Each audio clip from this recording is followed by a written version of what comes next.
हरे कृष्णा।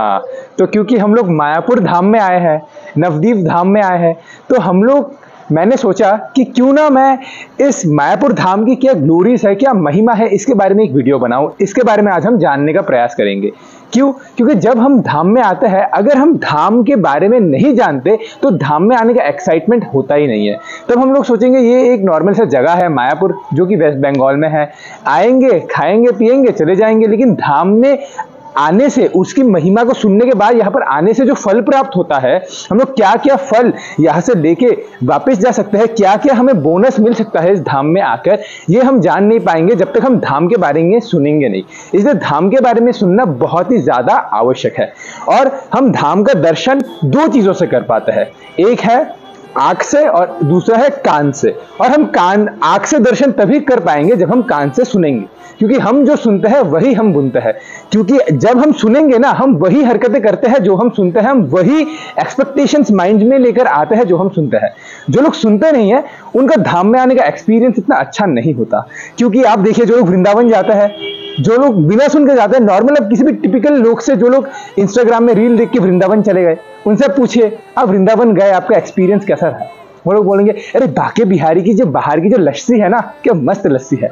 और ये लोग हर तरफ गाय, हर तरफ ट्रैफिक, हर तरफ क्या, इस वृंदावन सिर्फ कचर कचर कचर, कहीं पर नाला बह रही है, कहीं पर बंदर है, किसी का पॉकेट मार के ले गया, यही सब मिलेगा एक्सपीरियंस। क्योंकि वो लोग धाम के बारे में सुनते नहीं है। जो धाम के बारे में सुन के जाते हैं, उस बड़े बड़े साधु संत महात्मा से आप पूछिए, जो लोग वृंदावन जाते हैं, वो लोग वृंदावन में अगर कदम रखते हैं तो उनका मनोभाव यही होता है कि राधा रानी की कृपा से, श्री कृष्ण की कृपा से, गुरुजनों की कृपा से, वैष्णवों की कृपा से ही हम वृंदावन में आ पाए। तो ये है धाम की महिमा। तो ये जो मायापुर धाम है, ये जो नवदीप धाम है, ये बहुत ही ज्यादा स्पेशल है। क्यों स्पेशल है? क्योंकि यहां पर स्वयं भगवान, जो कि राधा और कृष्ण के कंबाइंड फॉर्म है, राधा पूर्ण शक्ति, कृष्ण पूर्ण शक्तिमान, द्विवस्तुर भेद नहीं शास्त्र प्रमाण, ये राधा और कृष्ण का कंबाइंड फॉर्म श्री कृष्ण चैतन्य महाप्रभु का ये प्राकट्य स्थान है। यहां पर श्री कृष्ण चैतन्य महाप्रभु ने अपनी सारी लीलाएं की है, और यहां पर ही श्री कृष्ण चैतन्य महाप्रभु ने अपनी हरिनाम संकीर्तन की जो आंदोलन है वो उन्होंने प्रारंभ की। क्योंकि ये हरिनाम संकीर्तन ये युगा धर्मा है, और ये युगा धर्मा इस मायापुर धाम से, इस नवदीप धाम से ही प्रारंभ हुई है। और इसलिए नवदीप धाम बहुत ही ज्यादा स्पेशल है। हमारे आचार्य बताते हैं कि अगर कोई एक बार इस नवदीप धाम में आ जाता है तो उस जो माया जो है, ये जगह का नाम मायापुर क्यों है? क्योंकि अगर कोई एक बार नवदीप धाम में आ जाता है तो वो बड़ी ही आसानी से माया से छुटकारा पा जाता है। एक तो होता है कि बहुत ही ज्यादा संघर्ष करने के बाद हमें माया से छुटकारा मिलती है। हम ये करते हैं, गंगा स्नान करते हैं, यहां जाते हैं, वहां जाते हैं, यहाँ पर ये डूज एंड डोंट्स करते हैं, ये शास्त्र पढ़ते हैं, वो शास्त्र पढ़ते हैं, माला रगड़ते हैं, बहुत कुछ करते हैं, फिर हम माया से मुक्त हो पाते हैं, ध्यान लगाते हैं, ये सब करने के बाद। लेकिन अगर कोई नवदीप धाम में आ जाए तो वो बहुत ही ज्यादा इजीली, बहुत ही ज्यादा एफर्टलेसली उसको क्या होता है, वो माया से मुक्त हो जाता है। ये बताते हैं हमारे आचार्य। और वो व्यक्ति जो नवदीप धाम में एक बार आ जाता है और नवदीप धाम में आकर अगर वो एक बार चलता है, मायापुर धाम में अगर वो आकर एक बार चलता है, तो उसका जो जन्म मृत्यु का जो चक्र है वो उसी जीवन में खत्म हो जाता है और वो भगवान के धाम को प्राप्त करता है। ये है इस नवदीप धाम की महिमा। तो भक्ति विनोद ठाकुर बताते हैं कि ये जो नवदीप धाम है, इसमें सारे ऋषि मुनि, सारे देवी देवता, सारे तीर्थ स्थलिया, सारे महान महान अनुभवी संत यहाँ पर निवास करता है। तो अगर कोई नवदीप धाम में कदम रखता है तो उसको वो सारे देवी देवता, सारे भक्तों का आशीर्वाद प्राप्त होता है और वो भक्ति में आगे बढ़ सकता है।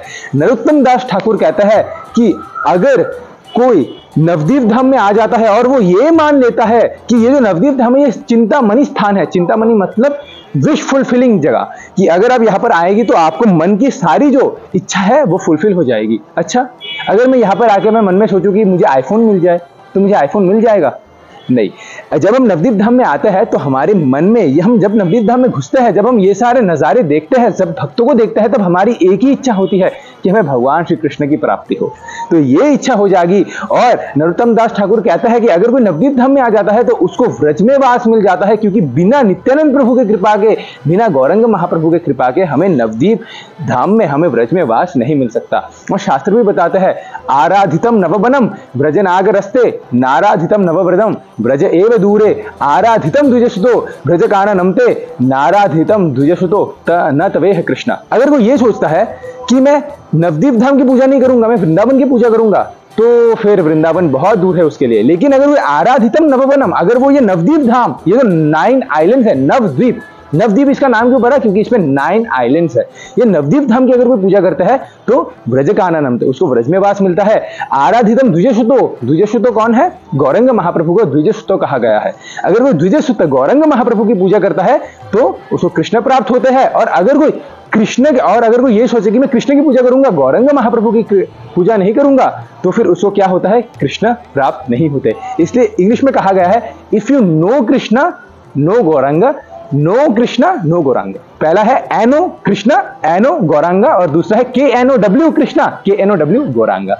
अगर आप गौरांग को जानते हैं तो आप कृष्ण को जानेंगे, अगर आप गौरांग को नहीं जानते तो आप कृष्ण को नहीं जान पाएंगे।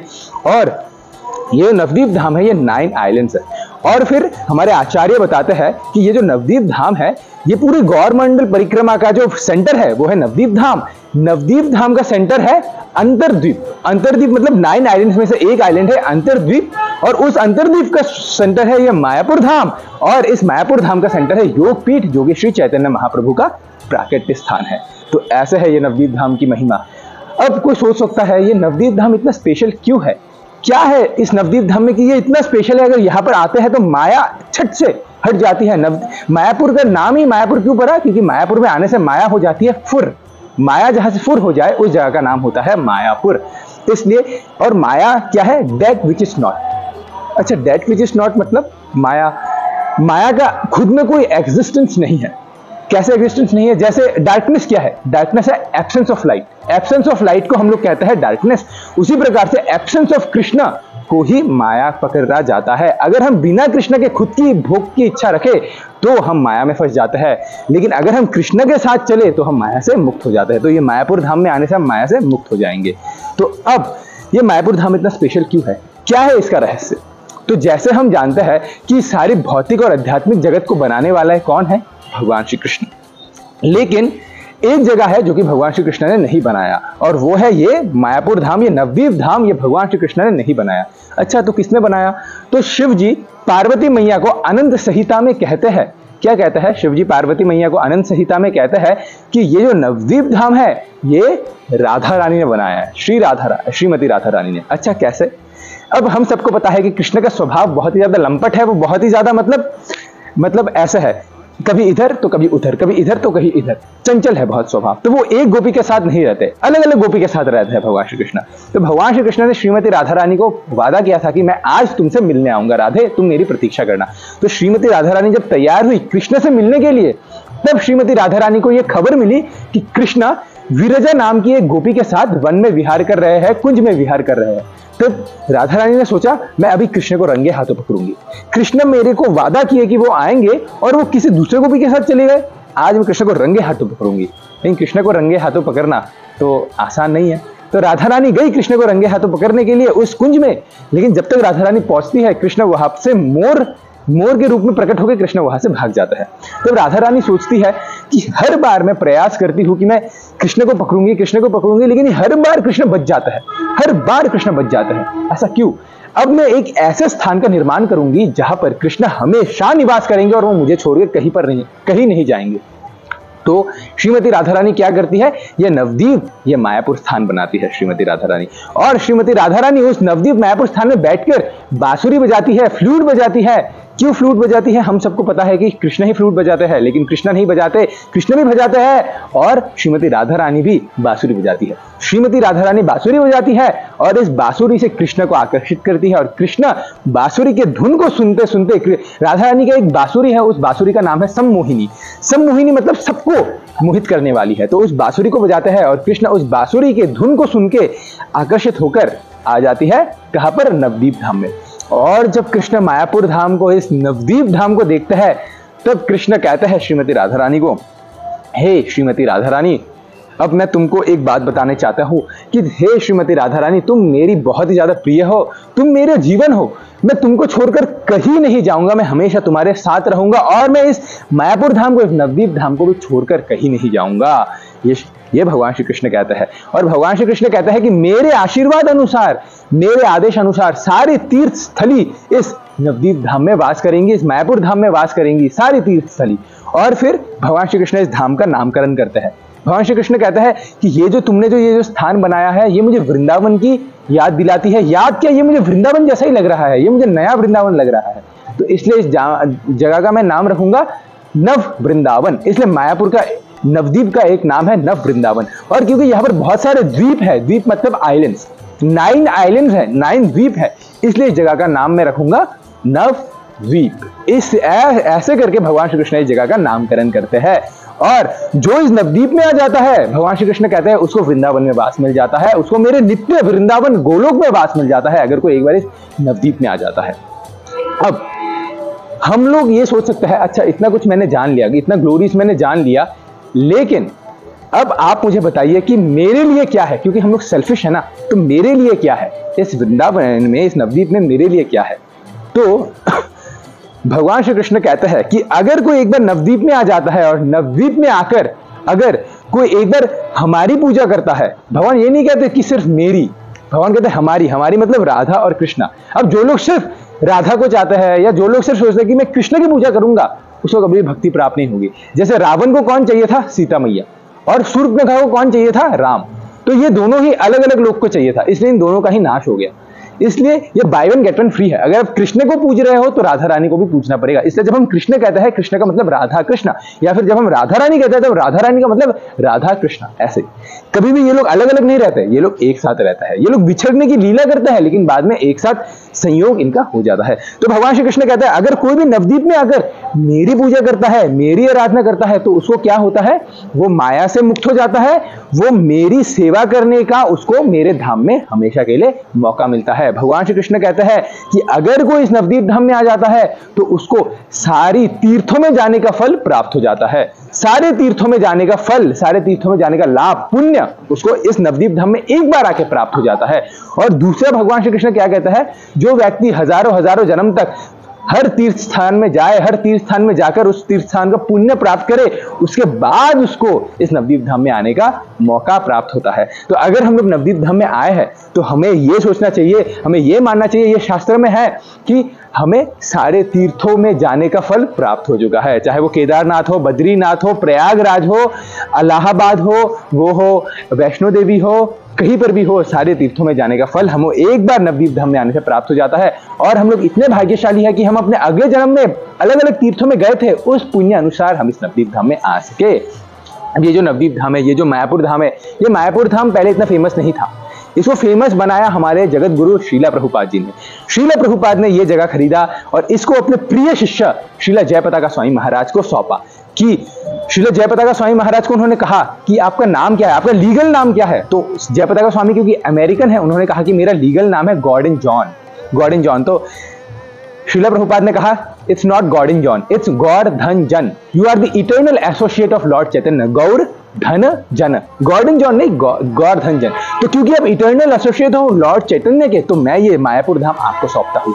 आप क्या करो, इस मायापुर धाम को विकसित करो और इस मायापुर धाम में आप क्या करो, भक्तों को स्वागत करो, take care of this Mayapur Dham and all of those devotees who come to this Mayapur Dham. ऐसे आदेश दिया और जयपताका स्वामी ने अपने पसीना एक कर दिए पूरा इस मायापुर धाम को इतना बड़ा बनाने के लिए। ये मायापुर धाम जो इतना बड़ा दिख रहा है, ये सब किसने बनाया, हमारे गुरुदेव जयपताका स्वामी महाराज ने बनाया, वरना ये सब हमें मिलता ही नहीं।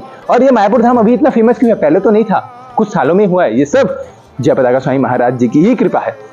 वो क्या करते थे, छोटा सा स्थान था मायापुर, वहां पर वो क्या करते थे, खेती करते थे। उस खेती को ले जाके वो बाजार में बेचते थे और 10 किलोमीटर जाके वो बेचते थे उसको बाजार में, और उसी पैसे से वो क्या करते थे, रॉड खरीदते थे, ईटा खरीदते थे और उसको साइकिल में लेके आके यहाँ पर रखते थे। तब जाके ये मायापुर धाम बना। ये जो अभी हमको इतना इजीली अवेलेबल है ना, ये किसके लिए अवेलेबल है, प्रभुपाद जी की कृपा से और प्रभुपाद जी के मेहनती शिष्यों के वजह से अवेलेबल है। जो मुसलमान लोग हैं वो लोग क्या करते थे, यहाँ पर आते थे, रॉड लेके चले जाते थे, ईंटें लेके चले जाते थे। तो महाराज को बिना कुछ सोचे क्या करना पड़ा, एक बंदूक रखनी पड़ी अपने साथ। तो जब वो लोग आते थे रात को लेने के लिए, तब महाराज जी आकाश में फायर करते थे। क्यों करते थे आकाश में फायर, उनको मार तो नहीं सकते ताकि वो लोग डर जाए और ईटा लेने ना आए। और महाराज जी अमेरिकन थे और सारे बंगालियों के बीच में उनको भेज दिया। तो महाराज जी के पास बंगाली कैसे सीखे, वो ट्रक में जब ईटा लोड करते थे ना, तब बुक पर पढ़ के वो बंगाली सीखते थे। और वो बंगाली एकदम हमसे भी अच्छे बंगाली बोल सकते हैं, अमेरिकन है लेकिन बंगाली बोल सकता है। तो ये गुरु महाराज जयपताका स्वामी महाराज की कृपा है कि हमें ये मायापुर धाम मिला, हमें ये चैतन्य महाप्रभु का जगह मिला और इस धाम में हमें आना चाहिए और यहाँ का फायदा हमें उठाना चाहिए। अगर वो एक बार मायापुर धाम में आ जाता है और एक माला हरे कृष्ण महामंत्र का अगर एक माला वो जप करता है तो उसको 1000 माला करने का फल प्राप्त होता है। और वो मायापुर धाम में अगर वो सो भी जाता है, एक बार भी अगर सो जाता है तो उसको 1000 दंडवत मारने का उसको फल प्राप्त होता है। ये है इस मायापुर धाम की ग्लोरीज, ये है इस मायापुर धाम का क्या विख्याति, महिमा। तो आप सबसे ये अनुरोध है कि एक बार होने से भी इस मायापुर धाम में आए और अपने जीवन को सार्थक बनाए। Hare Krishna. Thank you very much for watching.